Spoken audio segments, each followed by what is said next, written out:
अभी जो हम क्वेश्चन ले रहे हैं ये 2 मार्क का भी आ सकता है, 4 मार्क का भी आ सकता है।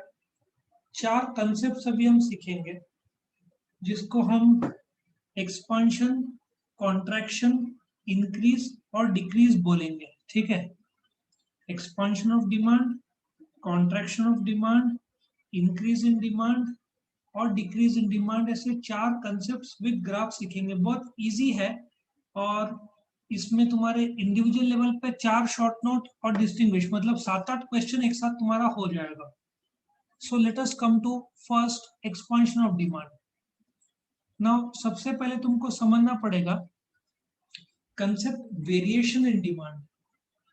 नाउ डिमांड जो है वो उसको असर कौन कर सकता है या बदल सकता है? प्राइस घटा तो डिमांड बढ़ता है, प्राइस बढ़ा तो डिमांड घटता है। ये एक कारण हो गया। फिर दूसरा कारण एडवर्टीजमेंट हुआ, इनकम हुआ, टेस्ट प्रेफरेंस हैबिट्स हुआ। ये सब चीजें डिमांड को असर करते हैं, ठीक है ना। लेकिन वेरिएशन इन डिमांड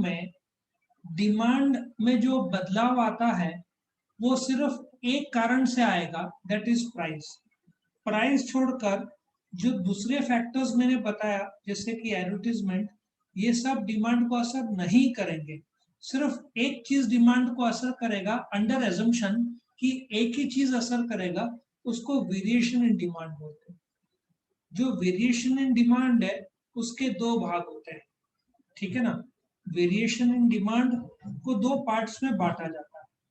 एक को बोलते हैं, तुम्हारे सामने 2 पार्ट्स आ रहा है, एक को बोलते हैं एक्सपांशन ऑफ डिमांड या तो फिर एक्सटेंशन ऑफ डिमांड भी बोलते हैं, और दूसरा है कॉन्ट्रैक्शन ऑफ डिमांड, ठीक है ना।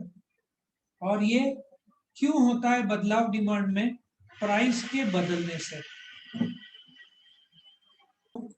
यदि प्राइस कम हुआ तो क्वांटिटी बढ़ेगा, जिसको हम एक्सपांशन ऑफ डिमांड बोलते हैं। प्राइस बढ़ा और क्वांटिटी घटा, उसको हम कॉन्ट्रैक्शन ऑफ डिमांड बोलते हैं। लेकिन प्राइस छोड़कर दूसरे फैक्टर्स डिमांड को असर नहीं करेंगे, सिर्फ प्राइस असर करेगा। इस वेरिएशन के 2 पार्ट्स हैं, एक को बोलेंगे एक्सपांशन ऑफ डिमांड, दूसरे को बोलेंगे contraction of demand.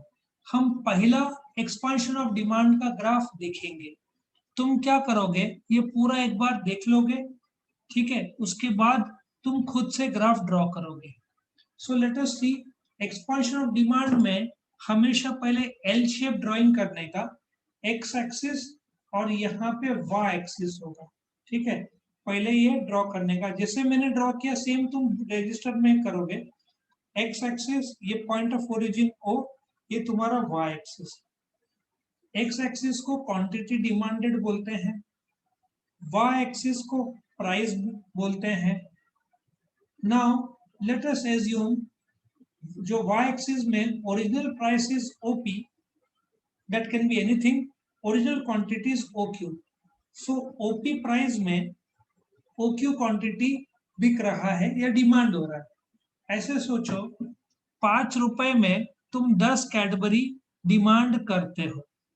Cadbury's company ने दाम 5 रुपए का दाम घटाया, सो P1 हो गया, दाम कम हुआ, जिसकी वजह से तुम 10 के बजाय 15 कैडबरी खरीद रहे हो, दाम कम हुआ।